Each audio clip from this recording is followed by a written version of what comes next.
तो मन का भटकाव सब जगह से ठाकुर जी में केवल और केवल भक्त चरित्र से हो सकता है, उसी से ही संभव होगा। तो ऐसा एक जिज्ञासा थी, उसी में ही हमने रामदास जी की लीला सुना दी। एक बार अभी ठाकुर जी हम 2 ही बार गए हैं दर्शन करने, कभी योजना बनेगी तो एक बार ठाकुर जी में भी कथा सुनाएंगे श्री ठाकुर जी को। बड़े सुंदर श्री ठाकुर जी वहां विराज रहे हैं। आइए क्रम में प्रवेश करते हैं। भागवत जी का पहला श्लोक। जन्माद्यस्य यतोऽन्वयादितरतश्चार्थे स्वविज्ञस्वराट् तेने ब्रह्म हृदय आदि कवये मुह्यन्ति यत्सूरयः तेजो वारि मृदाम यथा विनिमयो यत्र त्रिसर्गो मृषा धाम्ना स्वेन सदा निरस्तकुहकं सत्यं परम धीमहि। एक बात और, जैसे अभी हमने सुना कि सरल चित्त ठाकुर जी को प्रिय है, ऐसे ही सत्य आचरण करने वाला भी ठाकुर जी को बहुत प्रिय है। एक सत्य के प्रति आचरण की भावना चित्त में लाओ। जैसे आजकल बच्चे चैलेंज देते हैं अपने आप को, 30 डेज चैलेंज, 60 डेज चैलेंज, ऐसे चैलेंज करते हैं, बोले उतने दिन हम ये काम बेनागा होके करेंगे, उसको सोशल मीडिया पर डालते हैं। फिर आप 30 डेज चैलेंज लो, 30 दिन का एक चैलेंज ले लो, क्या झूठ नहीं बोलेंगे। एक चीज समझ लीजिएगा, जैसे ही आप ये चैलेंज लोगे ना, सबसे पहले ठाकुर जी कमर कसेंगे, रुक जा बेटा मैं आऊं, रुक। ऐसे ऐसे कारनामे ठाकुर जी आपके सामने प्रकट कर देंगे कि आपको झूठ बोलना ही पड़ेगा। पर अगर चाहे आपका पूरा घर ही क्यों ना डूब रहा हो, आपने ये संकल्प ले लिया कि नहीं सत्य ही बोलना है, और आप बोलने लगे, उसी सत्य से ही आपको ठाकुर जी मिल जाएंगे। बहुत सरल है, 30 दिन में ठाकुर जी मिल जाएंगे। करो ये काम, हम सत्य बोलेंगे बस। लेकिन हम कलयुगी जीव में बहुत चतुर हैं हम लोग। हमारी चतुराई पता कैसी है? जिस दिन हमको लग रहा होगा कि आज सत्य बोलने से हमारा घर लुट जाएगा, हम उस दिन कह देंगे आज तो हमारा मौन है, हम बोलेंगे ही नहीं, चुप हैं। और बहुत बड़े बड़े लोग हैं, वो कहते हैं, कहते हैं ठीक है 30 दिन का चैलेंज हम स्वीकार करते हैं, 30 दिन तक मौन ही रहेंगे, बोलेंगे ही नहीं, चुप। मैं तो किया भी एक अनुष्ठान मौन का, तभी से हमारा नियम है कथा के आने से पहले और कथा के जाने के बाद मौन रहते थोड़ी देर। हम लोग तो बड़े चतुर हैं। कई लोग तो चैलेंज एक्सेप्ट कर भी लेंगे, ठीक है महाराज जी 30 दिन का हमने किया, असत्य नहीं बोलना है ना, ले लो, मौन ही रहेंगे, झूठ क्या बोलना है, चुप रहेंगे बिल्कुल। पर आप ये 30 दिन के लिए धारण करके देखो कि हमें सत्य ही बोलना है। बहुत चैलेंजेस आएंगे, हर दिन एक नया एक ऐसी बात आएगी कि आपको झूठ बोलना ही पड़े, पर आप मत बोलना। 30 दिन अगर आपने इस नियम का पालन कर लिया, हो सकता है बहुत कुछ बदल जाए जीवन का, पर ठाकुर जी मिल जाएंगे 30वें दिन। केवल सत्य में इतनी ताकत है, सत्यम परम धीमहि। साक्षात सत्य स्वरूप हैं ठाकुर जी। श्रीमद् भागवत के प्रारंभ में, मध्य में और अंत में भगवान का नाम नहीं लिया गया। ठाकुर जी को वंदना कैसे कर रहे हैं? सत्यम परम धीमहि, परम सत्य को हम वंदन करते हैं। श्रीमद् भागवत जी के मध्य में क्या कहा जाता है? सत्य प्रतम सत्य परम त्रिसत्यम सत्यस्य योनिम निहितम च सत्य सत्यस्य सत्य मृत सत्य नेत्रम सत्यात्मकम त्वाम शरणम प्रपन्ना। सत्य सत्य सत्य सत्य सत्य 9 बार सत्य कहा। और भागवत जी के विश्राम में 18,000 श्लोक पूर्णता होने पर भी सत्यम परम धीमहि, हम परम सत्य को वंदन करते हैं। 3 बार यदि किसी बात को कह दिया जाए तो सिद्ध हो जाती है। ठाकुर जी को 3 बार आदि मध्य और अंत में सत्य कहा। इसका मतलब ठाकुर जी सत्य हैं।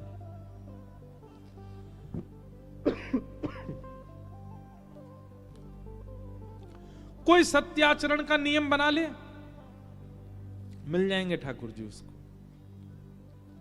पर याद रहे, बहुत कुछ छूटेगा, बहुत कुछ लूट सकता है, बहुत कुछ अलग हो सकता है। इसलिए इस चैलेंज को लेने से पहले इस चीज का ध्यान रखिएगा। भगवत प्राप्ति के पथ पे जब आप चलना प्रारंभ करते हैं ना, तो आपके जीवन में आने वाली परीक्षा कोई और नहीं लेता, स्वयं ठाकुर जी ही लेते हैं। ठाकुर जी ही लेते हैं। जिसने उंगली पकड़ के चलना सिखाया वही मां एक दिन उंगली छोड़ती है।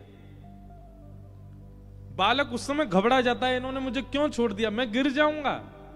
पर नहीं, वो मां इसीलिए छोड़ती है, परीक्षा लेती है, अब ये चल पा रहा है कि नहीं, अब ये चल पाएगा कि नहीं। गिरता है, पड़ता है, उठता है, रोता है, लेकिन फिर भी मां उसको एकांत छोड़ती है ताकि चलना सीखे। ठीक वैसे ही भक्ति पथ पर जब आप चलते हैं और किसी नियम संकल्प के साथ जब आप चलते हैं, है वो भक्ति का पथ, तो वहां आने वाली परीक्षा भी ठाकुर जी ही लेते हैं, आपको और सुदृढ़ बनाने के लिए।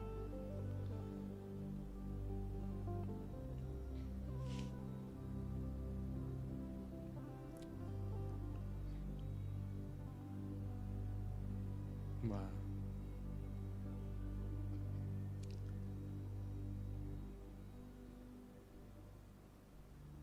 हमारे ब्रज में एक भाव गाते हैं, प्रेम नगर की डगर है कठिन रे, बटोही न करना बसेरा, पग बढ़ा हो न जाए अंधेरा, पग बढ़ा हो न जाए अंधेरा। हम भले ही एक भागवत वक्ता के पुत्र हैं, पर हमने भी जब नियम लिया ना कि हम कथा करेंगे, मित्रों की संख्या कम होती चली गई, प्रियजनों की संख्या कम होती चली गई।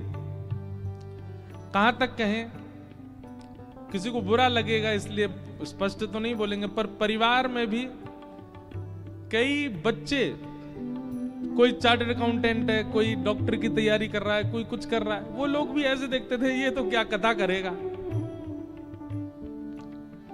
आज वो सब आते हैं हमारी कथा में, सब बैठ करके कथा सुनते हैं। उस समय एक पीड़ा नहीं थी, बस ये था एक बच्चे को एक रहता है ना, मेरे भी मित्र हों, सब मेरे साथ भी रहें, सब मेरे को भी प्रेज करें। हमारे परिवार के कई बड़े लोग, दूर के रिश्तेदार, वो भी कभी व्यंग में कह देते थे, अरे बेटा पढ़ लिख लेते, यूनिवर्सिटी जाते, कॉलेज जाते, क्या किस चीज में लग गए।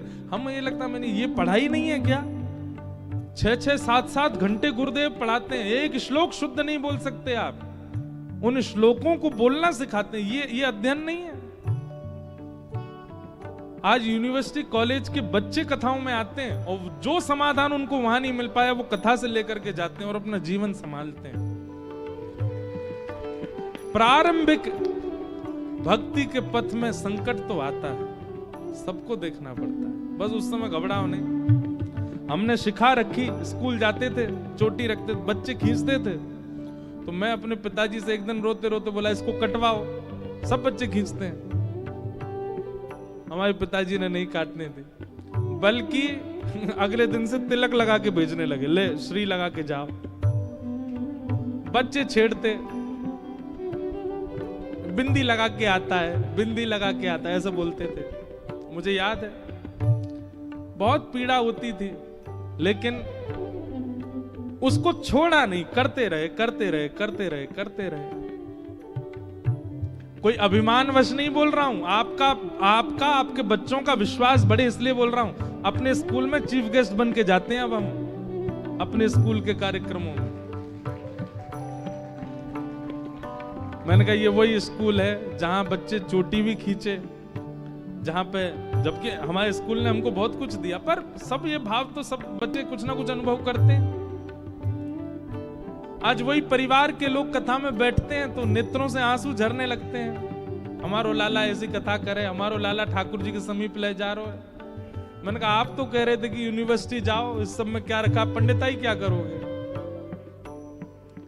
तो ये चीज तो अनुभव की है कि भक्ति के पथ में प्रारंभिक समय में बहुत कठिनाइयां देखनी पड़ी। हमने शायद इतनी नहीं देखी होंगी, पर फिर भी बहुत देखी।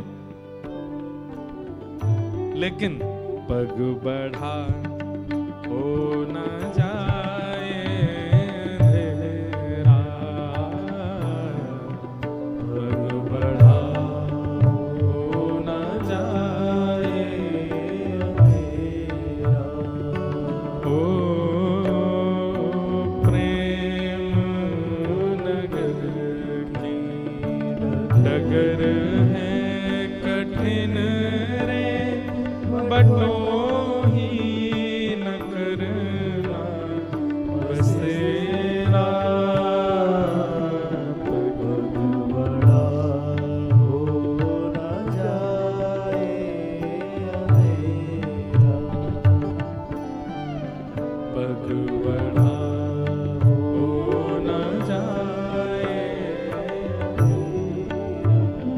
अच्छी बात क्या, मन का रतन रख जतन से अनाड़ी, मन का रतन रख जतन से अनाड़ी, मन का रतन रख जतन से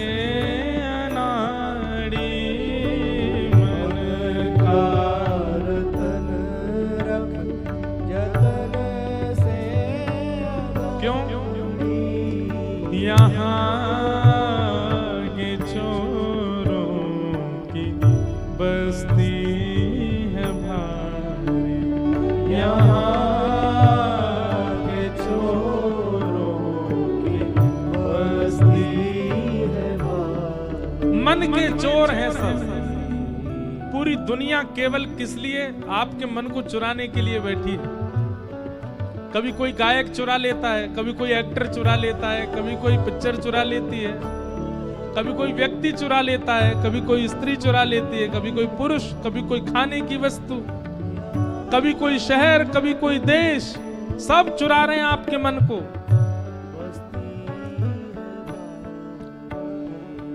ज्ञानी लुटे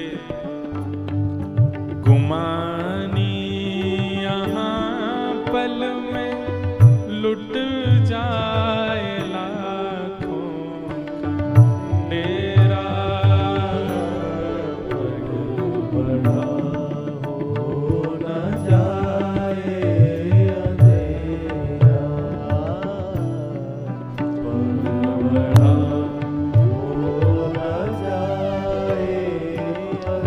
संसार में सब चोर हैं।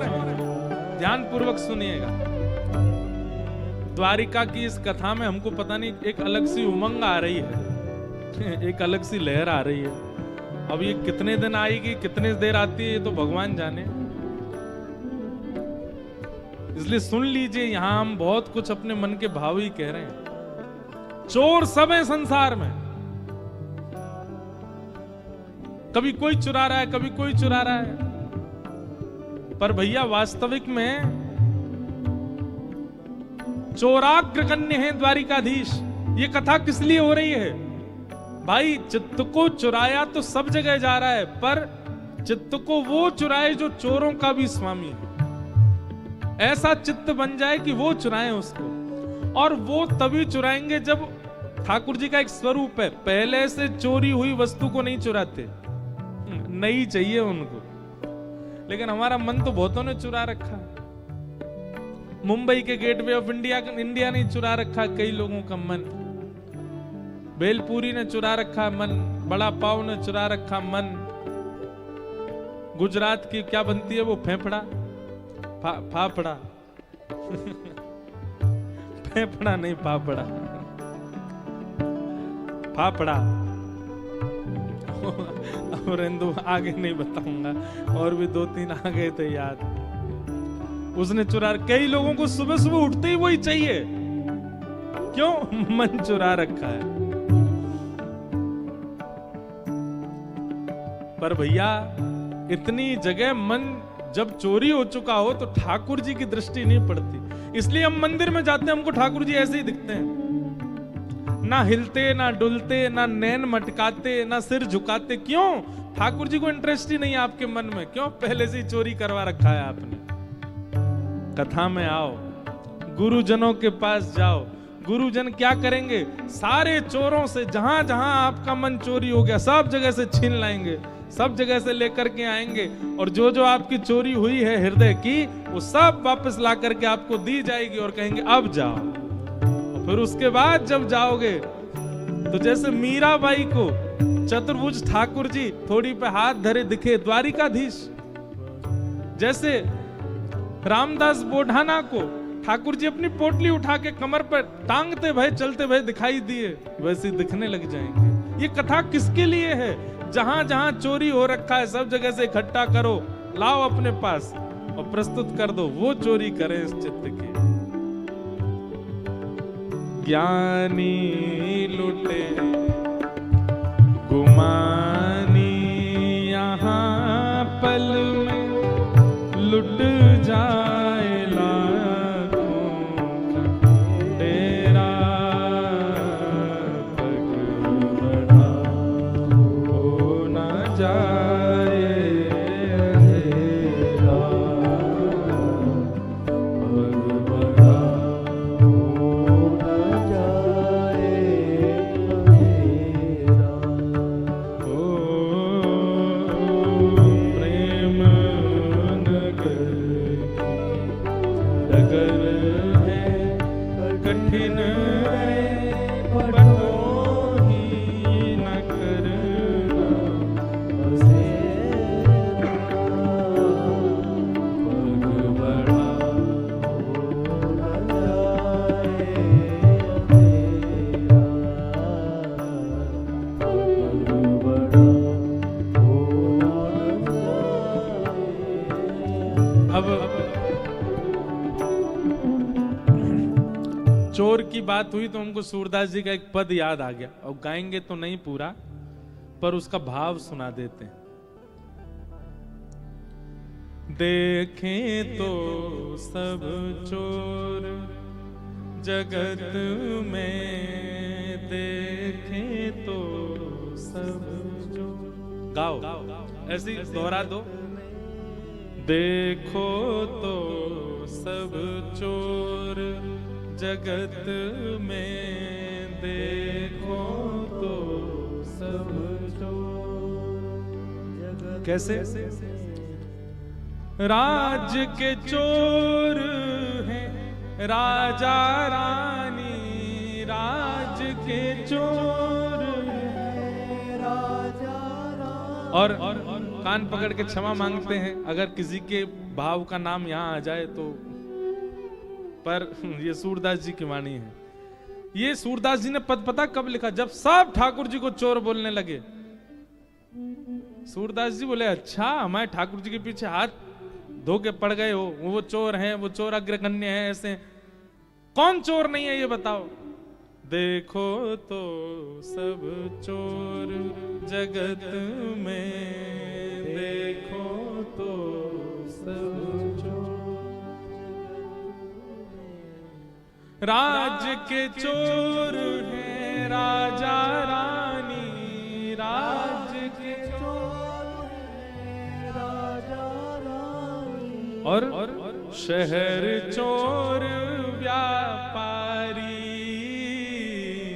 शहर चोर व्यापारी। पांच चोर सबके ही माही, पांच चोर सबके ही माही। कौन पुरुष कौन नारी, कौन पुरुष कौन नारी। राज्य के चोर कौन है? राजा। बुरा नहीं मानिएगा, हम पहले ही कह रहे हैं, नेता लोग पूरे राज्य की ऐसा तो हो नहीं सकता। आपने इलेक्ट करके जिसको बना दिया हो स्वामी, और उसने पूरे अपने 5 वर्ष के कार्यकाल में 1 रुपया भी अपने लिए नहीं प्रयोग किया ना, चोर तो है। और शहर चोर व्यापारी, शहर का चोर कौन है? बोले व्यापारी। अब किसी की मिठाई की दुकान है तो केवल रसगुल्ला गुलाब जामुन पेड़ा से नहीं चलाएगा वो दुकान, वो हर हफ्ता एक नई नई नई वो बनाएगा, क्या बोलते हैं उसको, मिठाई। क्यों? ताकि देखने वाले खरीदने वाले का मन उस पे आ जाए। मन का चोरी कर रहा है ना, वो उसको वो खाने जाए। अब दुनिया भर की हम तो जगह जगह जाते हैं। कुछ दिन पहले बनारस में थे, तो बनारस में एक वो बढ़िया सुंदर, देखो मिष्ठान की कोई यहां निंदा नहीं कर रहे हैं, पर एक बात बता रहे हैं। वो था, क्या बोलते हैं उसको, मलइयो। बनारस में मिलता मलइयो, बहुत बढ़िया। क्या होता पता है? वो दूध का झाग, झाग खाते हैं लोग सैकड़ों रुपया खर्च करके। उसको किसी व्यापारी नहीं तो बनाया, क्यों बनाया? ताकि हमारा मन उस पर जाए। अब लोग उस झाग को खाने जाते हैं, लेकिन लगता है बढ़िया सबको। तो शहर चोर व्यापारी, किसी की कपड़े की दुकान है, एक जैसे ही कपड़ा उस पर मिलते हो, उससे कौन खरीदेगा? लेकिन हर बार एक नए तरीके से लेके आता है। बटन यहां की जगह यहां लगा दी, ओहो नई डिजाइन है, खरीद लो इसको। यहां बटन है इसके। हमारे द्वारिकापुरी के जो गोस्वामी हैं, जो यहाँ के सब पुजारी, उनकी बगलबंदी देखी आपने? हमारी बगलबंदी देखो, इसमें एक बंदी यहाँ है, एक यहाँ है बांधने का, एक भीतर है, दोनों तरफ। यहाँ के जो है वो केवल यही होती है, वो खुली है। एक बार खोल दो तो सीधा हवा पास होती रहती, भीतर गर्मी सहन नहीं है, अलग प्रकार की है। और सबकी दुनिया की जेब यहाँ होती है, उनकी यहीं होती है बीच में, यहीं पे सवरे रुपया, यहीं पे सारे जो है पौन वौन सब यहीं धरे रहते हैं। किसी व्यापारी ने उसको भी बनाया होगा, उसी पे आकृष्ट होकर अब यहाँ वही प्रचलन चल रहा है। तो चाहे वस्त्र का व्यापारी हो, भोजन का व्यापारी हो, कोई भी व्यापारी हो, वो हर महीना एक नवीनता लाने की प्रयास का। वो नवीनता के पीछे कारण क्या है? समाज का मन आकृष्ट हो। एक बहुत अच्छी बात बताऊं, अभी पूज्य राधा कृष्ण महाराज जी कथा में था, मैं अपने उत्सव और इस कथा के बीच में एक दिन जालना गया। उन्होंने बहुत अच्छी एक बात कही, ठाकुर जी कभी नहीं बदले। आज से 500 साल पहले द्वारिकाधीश का जो भोग लगता था वही भोग आज भी लगता है, कुछ परिवर्तन नहीं। आज से 500 वर्ष पहले श्री द्वारिकाधीश जैसा टिपारा पहनते थे, जैसा किरीट पहनते थे, जैसा मुकुट पहनते थे, वैसा ही आज भी पहनते हैं। श्री द्वारिकापुरी में दिन के हिसाब से वस्त्र का वर्ण होता है। जैसे मंगलवार के दिन ठाकुर जी ऐसा कलर पहनेंगे, सोमवार के दिन ऐसा पहनेंगे, शुक्रवार को ऐसा पहनेंगे, शनिवार को ऐसा पहनेंगे। वो 500 उससे भी पुराने समय से वो आज तक वैसा ही है। ठाकुर जी उस दिन वही पहनेंगे। आज ठाकुर जी ने पीला पहना है, केसरी पहना है, तो ये कितने समय से चला आ रहा होगा कि आज के दिन ठाकुर जी केसरी पहनेंगे। वो नहीं बदलते, परिवर्तन नहीं करते। भोग में परिवर्तन नहीं, श्रृंगार में परिवर्तन नहीं, मुकुट में परिवर्तन नहीं। मंदिर में कितना पुराना मंदिर है द्वारिकाधीश का, इसी में बैठे हैं। आदमी 100 वर्ष का उसको जन्म मिलता है, जीवन मिलता है, 3 घर बदल देता उसमें भी। अगर बढ़िया धनवान हो जाए तो 3 घर बदल देता है। ठाकुर जी उसी में बैठे हैं। सब परिवर्तन क्यों करते हैं? आकर्षण प्रकट करने के लिए। पर ठाकुर जी ने फिर भी आकर्षण है, इसीलिए वो परब्रह्म है। कुछ परिवर्तन नहीं किया, फिर भी आकर्षण। कथा जो हम आपको आज मंच से सुना रहे हैं, आज की है, 5000 साल पुरानी कथा है।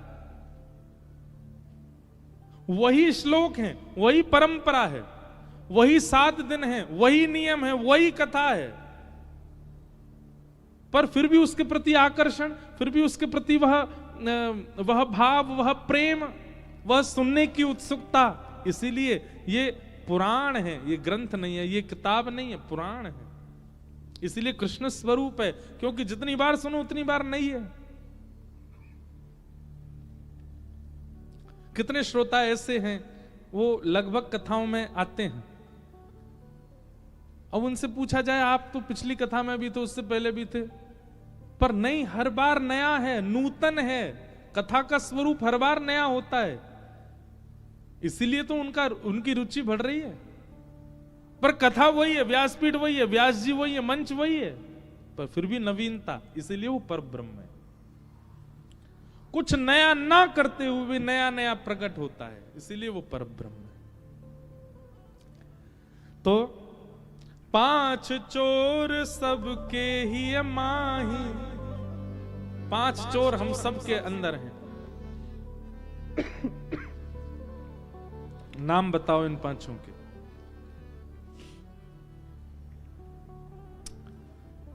हाँ, वाह वाह, ताली बजाओ इनके लिए। मुझे पहले लगा कि कोई 5 इंद्रियों के नाम बोलेगा, नहीं, 5 इंद्रियां नहीं, 5 रस तत्व, तन मात्रा, शब्द, स्पर्श, रूप, रस और गंध, ये 5 चोर सबके अंदर है। अरे कहां तक कहें, जिनके नेत्र नहीं है ना, उनके अंदर भी देखने की लालसा है। अगर आप इंद्रिय का नाम लेते तो कई लोगों के पास श्रवण इंद्रिय नहीं होती, पर उनकी सुनने की इच्छा तो होती है ना। कई लोगों के पास नेत्र नहीं होते, पर देखने की इच्छा होती। कई लोगों की नाक परमहंस होती है। परमहंस नाक वालों को जानते हो आप? उनको ना तो दुर्गंध पता चलती ना सुगंध पता चलती। जब सब नाक बंद करते तो वो भी कर लेते, हाँ हमें भी आ रही है। एक पंडित जी हमारे साथ भी ऐसे ही हैं, यहां नहीं आए हैं, वो परमहंस हैं, उनको कभी दुर्गंध का अनुभव नहीं होता। कभी कभी बहुत जोर की दुर्गंध होती है तो वो कहते हैं महाराज जी आज तो सच में दुर्गंध बहुत तेज है। मैंने कहा क्यों? क्योंकि सामान्य दुर्गंध तो मुझे पता नहीं चलती, मुझे पता लग रही है, इसका मतलब दुर्गंध बहुत ज्यादा है। परमहंस होते। तो 5 चोर हमारे अंदर के कौन है? 5 तन्मात्रा, शब्द, स्पर्श, रूप, रस और गंध। 5 चोर सबके ही माही।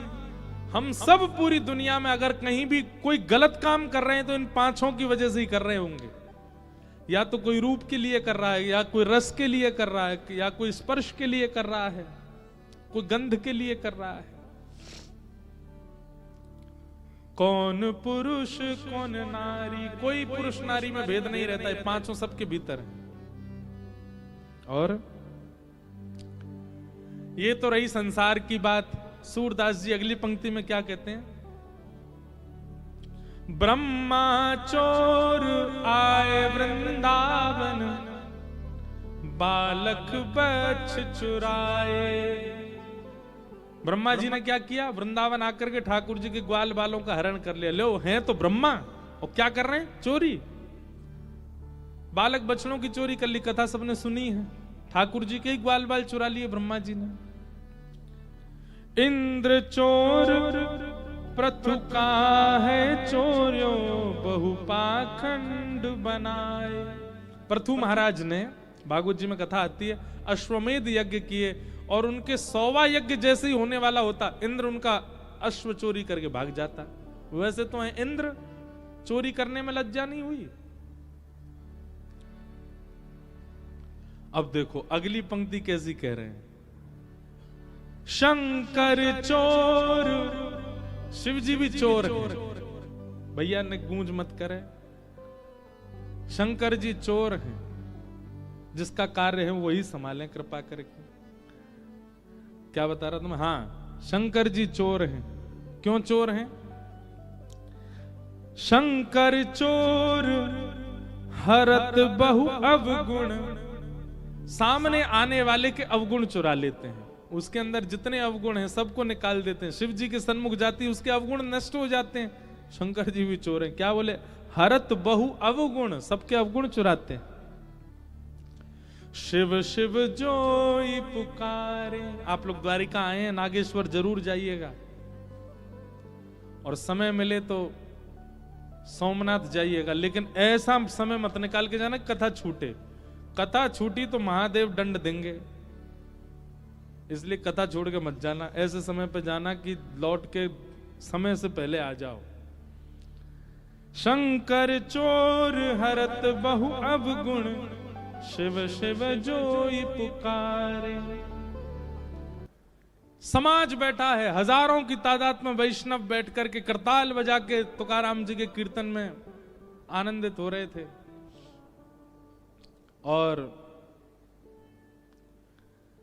मंदिर में बैठे हुए श्री पंडरीनाथ भगवान कमर पे हाथ धर के बैठे हैं, और बैठे बैठे रुक्मणी जी से कह रहे हैं, रुक्मणी जी। बोले हाँ, मेरा मन नहीं लग रहा यहां पर। रुक्मणी जी बोली, कहाँ है आपका मन? बोले, तुका कीर्तन कर रहा, मेरा मन हो रहा मैं भी चला जाऊं वहां पे और मैं भी कीर्तन सुनूं उसका। ठाकुर जी कह रहे हैं, मेरे को तुकाराम के कीर्तन में जाना है, मुझे दर्शन देने में आनंद नहीं आ रहा है यहां पर। रुक्मणी जी बोली, लाखों वैष्णव खड़े हैं कतार में दर्शन के लिए, चुपचाप खड़े रहिए यहीं पे। खड़े रहे बेचारे ऐसे। थोड़ी देर बाद ठाकुर जी फिर बोले, रुक्मणी हमारा बिल्कुल मन नहीं लग रहा, हमारा जैसे जैसे तुकाराम जी उर्ध बाहु होकर के कीर्तन करते हैं और अपनी स्वर लहरियों को खूब तेजी से गाने लगते हैं, मन मेरा और ज्यादा आतुर होता है जाकर के सुनने का। रुक्मणी जी बोली, देखिए आप कितना बड़ा अपराध करेंगे, एक तो आप दर्शन छोड़ करके जाएंगे, लाखों वैष्णव बेचारे खड़े रह जाएंगे, ऊपर से आप वहां कीर्तन में जैसे ही जाओगे तो जितने लोग कीर्तन कर रहे हैं सब आपकी ओर आकृष्ट हो जाएंगे, कीर्तन सब छोड़ देंगे, सबको अपराध लगेगा। ठाकुर जी फिर रुक गए, बोले बात तो सही है, कीर्तन में विघ्न नहीं बनना चाहिए, भले ही हम भगवान हैं। लेकिन तुकाराम जी की स्वर लहरियां ठाकुर जी के कान में जा जा करके इतना ठाकुर जी को व्याकुल कर रही हैं। ठाकुर जी बोले, सुनो, तुम अपनी चुनरी दे दो, हमारी काली कमली दे दो, हम ओढ़ के छुप छुपा के चले जाएंगे, पीछे जाके एकांत में बैठ जाएंगे, किसी को पता नहीं चलेगा कि मैं आया हूं, पर मुझे जाने दो। रुक्मणी जी बोली, कीर्तन के प्रति अपराधों में एक अपराध यह भी है कि कोई बहुत उत्सुकता से जाना चाह रहा हो और कोई उसको ना जाने दे रहा हो, यह भी एक अपराध है। तो ये अपराध से मैं बचना चाहूंगी। आप इतने तत्पर, इतने उत्सुक हो रहे हैं कीर्तन में जाने को, मैं रोकूं? जाइए। ठाकुर जी महाराज ऐसे मुंह बिल्कुल ढक करके और बढ़िया काली सॉल ओढ़ करके, लंबी सी डाल करके, और बिल्कुल अपनी पीतांबरी वगैरह सब छुपा ली उसमें, और तुकाराम जी के कीर्तन में जाकर के श्री ठाकुर जी खड़े हो गए। लेकिन श्री तुकाराम जी का कीर्तन वो तो हर बार एक उत्ताल उर्मियों को प्रकट करता जा रहा था, एक अद्भुत तरंग लहर की तरह समाज में और सब बैठे हुए श्रोताओं में आ रही थी। ठाकुर जी सुनते सुनते ठाकुर जी के नेत्र बंद हो गए, और सुनते सुनते हाथ से महाराज वो सॉल जो थी वो छूटने लगी, धीमे धीमे मुकुट से उतरने लगी, मुकुट से उतर करके कंधे से उतरने लगी, कंधे से उतर कर पूरी उतर गई, और उतर करके महाराज जहां तुकाराम जी ने बोले सब ऊर्ध्वबाहु के करताल बजा के नाचो, ठाकुर जी अपने करताल बजाने लगे। करताल बजा करके वैष्णवों के बीच में ही ठाकुर जी उछल उछल करके नृत्य करने लगे। पंडरीनाथ भगवान नृत्य करते करते सब लोगों ने देखा, नेत्र बंद हैं, नेत्रों से अविरल अश्रुधार कर रही है ठाकुर जी के, और ठाकुर जी नृत्य कर रहे हैं।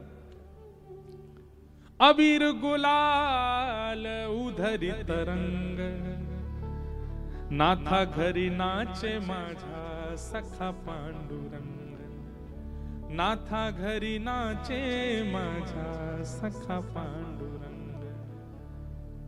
पंडरीनाथ भगवान नृत्य कर रहे हैं, और वाणी जी में तो ऐसा आता है वर्णन, नाचते नाचते नाचते ठाकुर जी इतने आनंद में भर गए, इतने आनंद में भर गए कि नृत्य करते करते ठाकुर जी की पीतांबरी खुलने लगी, धीमे धीमे अंग वस्त्र नीचे उतरने लगा, और ठाकुर जी को सुध बुध ही नहीं है। तुकाराम जी के कीर्तन में ठाकुर जी उछल उछल के नृत्य कर रहे हैं।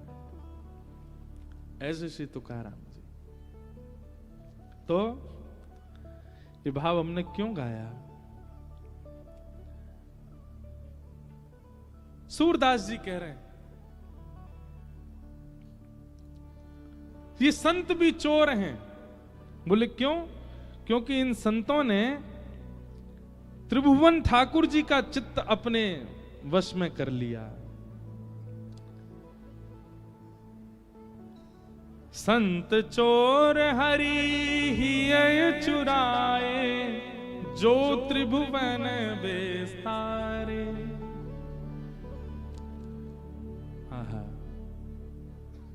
सूरदास जी कह रहे हैं, सब मिल चोरी करी श्याम की, जो जा से बन आए, सूरदास सट कहाँ लगी वरणो, माखन चोर कन्हाए। सूरदास जी कह रहे हैं, सबने मिलकर के ठाकुर जी की चोरी करी, पर कहा बताऊं भैया, अंत में घुमा फिरा करके चोर केवल ठाकुर जी कहलाए गए। कौन है? बोले ये माखन चोर। ये कौन है? बोले चित्त चोर। ये कौन है? हृदय चोर। बोले चोर का शब्द ठाकुर जी के आगे लगाया गया, और देखा जाए तो पूरी दुनिया चोर है, पर ठाकुर जी को चोर कह दिया गया। हैं भैया वो चोर, पर वो चोरी उन वस्तुओं की नहीं करते जो पहले से चुराई जा चुकी हैं। उन वस्तुओं की करते हैं जो बिल्कुल नवीन है, अभी सील पैक है, बिल्कुल निकली नहीं है, किसी की दृष्टि पड़ी नहीं है। हमारे चित्त को ऐसा बनाने की क्षमता केवल संतों में, केवल कथा में, केवल सत्संग में। हमारा चित्त सब जगह से ला करके इकट्ठा कर दिया जाएगा, और फिर जब द्वारिकाधीश के सन्मुख जाओगे, हरण कर लेंगे।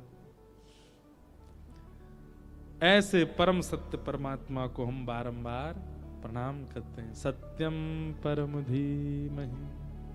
वो चोर है पर फिर भी परम सत्य है। संसार में व्यक्ति जो होता है वो वही दिखता है, पर ठाकुर जी हैं चोर, पर दिखते कैसे? बोले परम सत्य।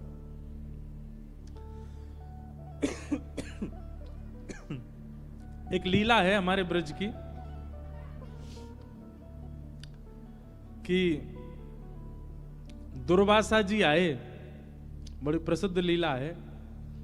तो दुर्वासा जी यमुना पल्ली पार आके बैठ गए। सब गोपी गई ठाकुर जी के पास। बोले लाला, बोले हम बे बताओ क्या बात है?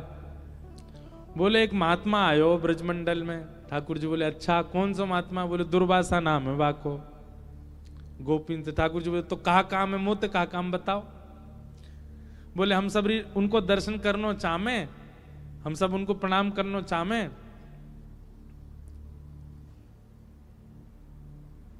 ठाकुर जी बोले भैया देखो ये दुर्वासा तो एक ही दुर्वा है, बाकी तो मैं तो पूरी दुर्वान को खान हूं, मुझे प्रणाम कर लो। सबसे बड़ा संत महात्मा तो मैं ही हूं। गोपी अरे तुम कौन सी संतन के चक्कर में पड़ी हो, मुझे प्रणाम कर लो चलो।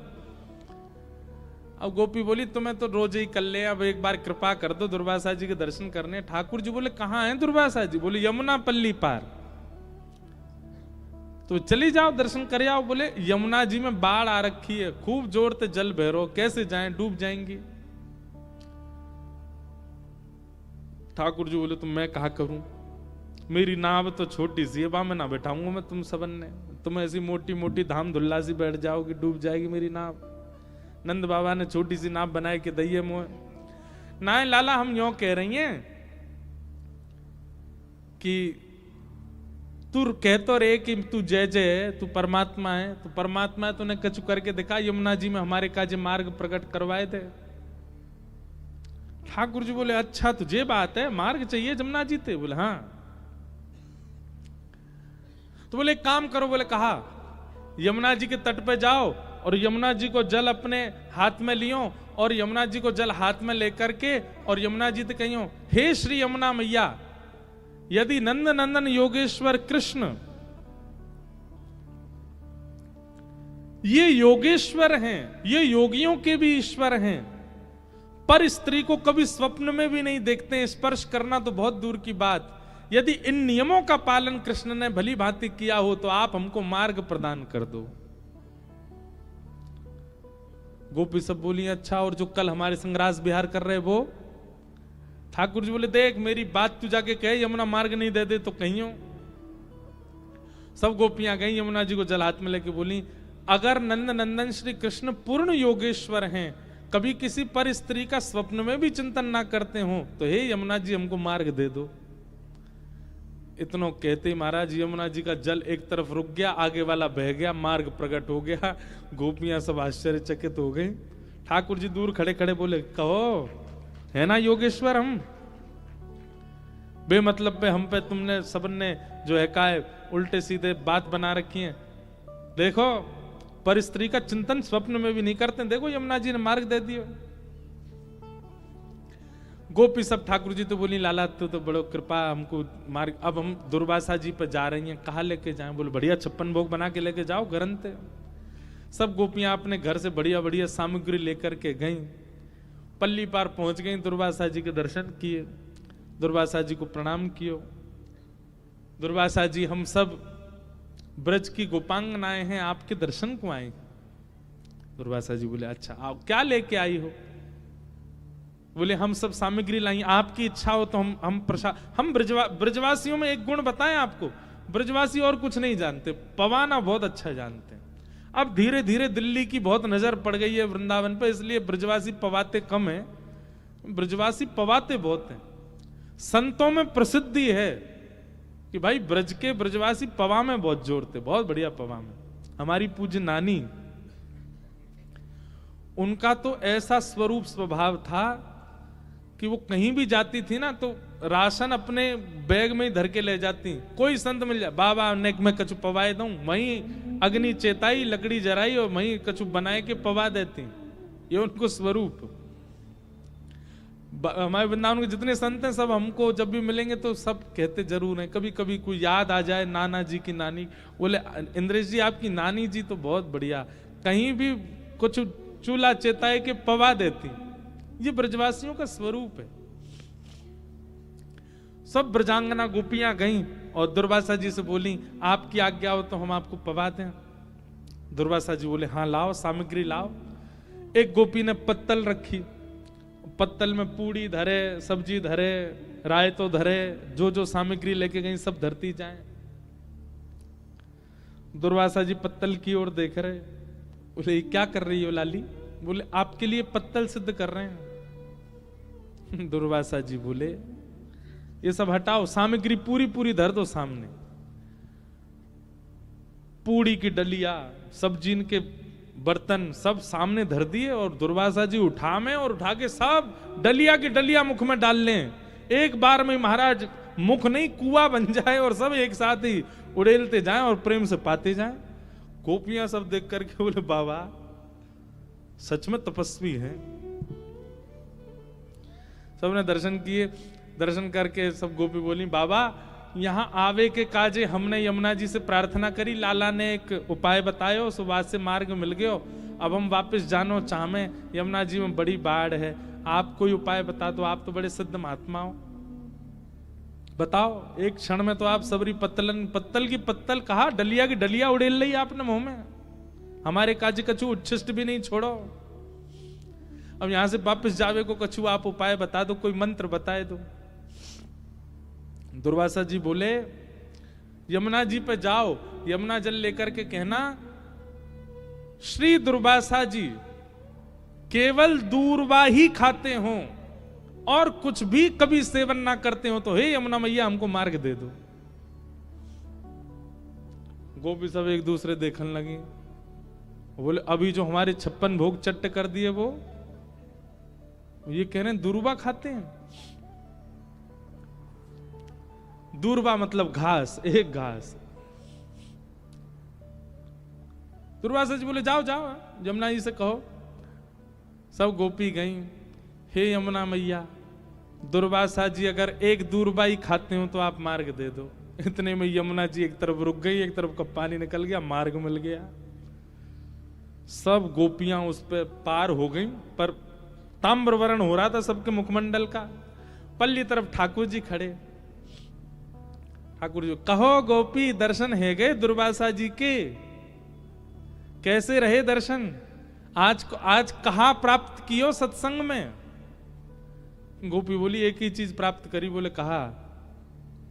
बोले तुम झूठे, तुम्हारो दुर्वासा झूठो और तुम दोनों की झूठी साक्षी मानने वाली ये जमुनाऊ झूठी है, तुम सबरे झूठे हो।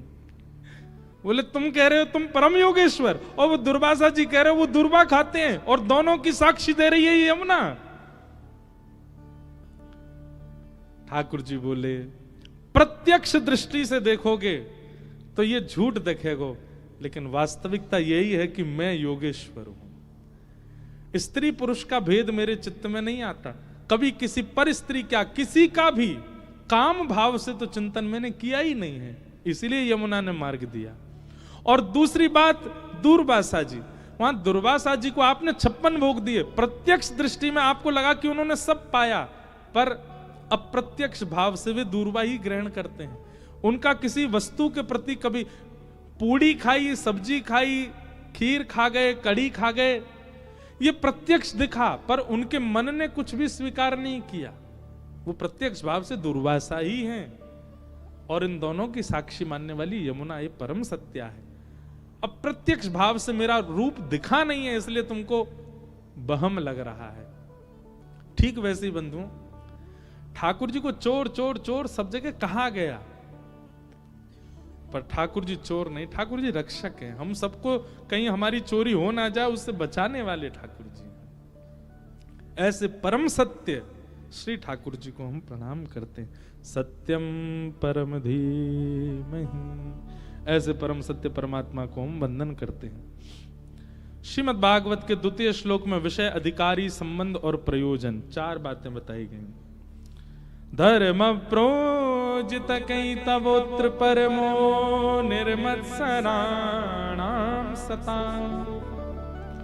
वैद्यम वास्तवमत्र वस्तु शिवदम तापत्रयोन्मूलनम, श्रीमद्भागवते महामुनि कृते किंबा परैरीश्वरः सद्यो हृदयवरुध्यते त्रिकृतभिः शुश्रूषुभिस्तच्छणा।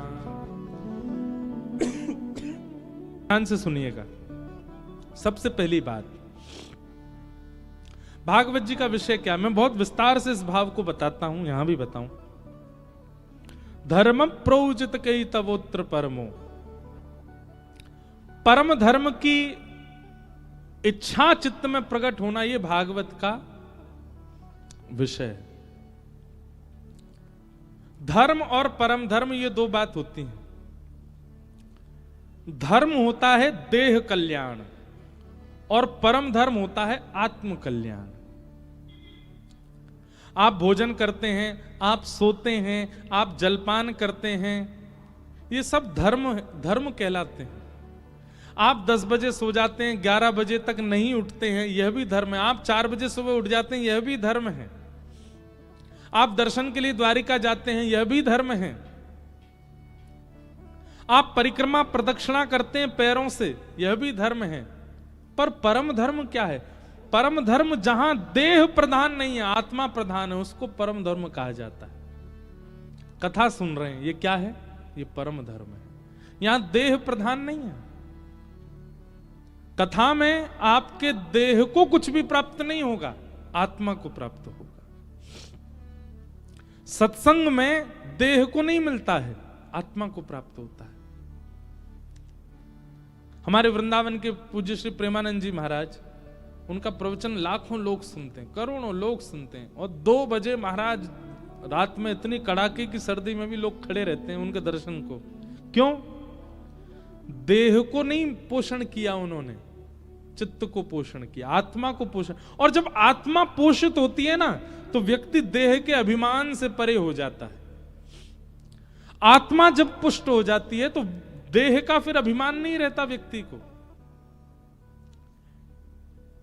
मुझे नींद आ रही है, मुझे सोना है, मुझे 6 घंटे से पहले मत उठाना, यह भी एक देह अभिमान है।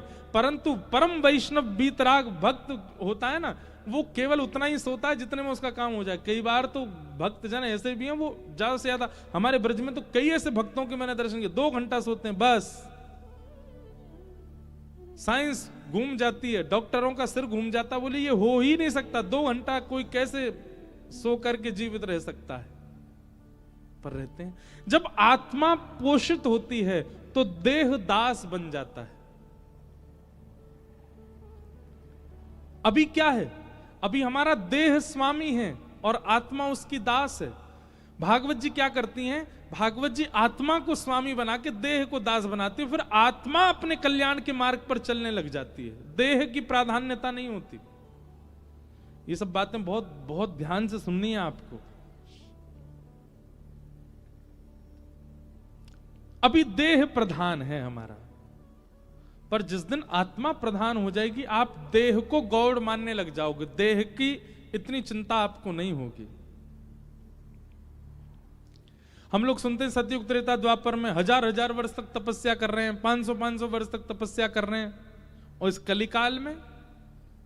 कलिकाल में किसी व्यक्ति के 5 साल की साधना देख करके हमारी आंखें खुली रह जाती हैं, अरे बाप रे इन्होंने कैसे कर लिया। क्यों? हम सब देहाभिमानी, हमारा देह कष्ट सह ही नहीं सकता। कल एक काम करें, कल हम आपको पता ना चलने दें, आपसे पहले ही सोफा सारे उठवा दें कथा पंडाल में से, सब नीचे बैठ जाओ, क्या होगा? ओ ये कैसे होगा महाराज जी, बिना सोफा के कैसे बैठे, हमारे तो पाम दर्द करते हैं, हमारे तो घुटने में ये पड़ा है, ये है। चलो जो बेचारे असमर्थ हैं उनके लिए सोफा पे बैठना जायज है, पर जिनके सब कुछ ठीक है, बिल्कुल पाम भी बिल्कुल चकाचक महाराज दौड़ते हैं, कमर भी बढ़िया है, वो भी बैठे हैं लद करके। क्यों? देह अभिमान, देह को अभिमान है, हम नीचे कैसे बैठ जाएंगे, अरे पाम बैठा नहीं जाएगा, अरे नहीं हम तो, अरे इतनी कम उम्र में भी बैठ गए। क्यों? देह अभिमान। हम जब भागवत के वक्ता बनने वाले थे, मतलब भाव रखा था, ये सब बातें पता है प्रारंभिक स्थिति की मुझे यहां याद क्यों आ रही, क्योंकि द्वारिका से ही मैंने शुरू किया कथा को। 2015 में सबसे पहली कथा हमने द्वारिका में ही की। आज भी वो जगह मुझे दिखती है, मैं प्रणाम करता हूं उसको, जहां से हमने पहली कथा की। तो हमारे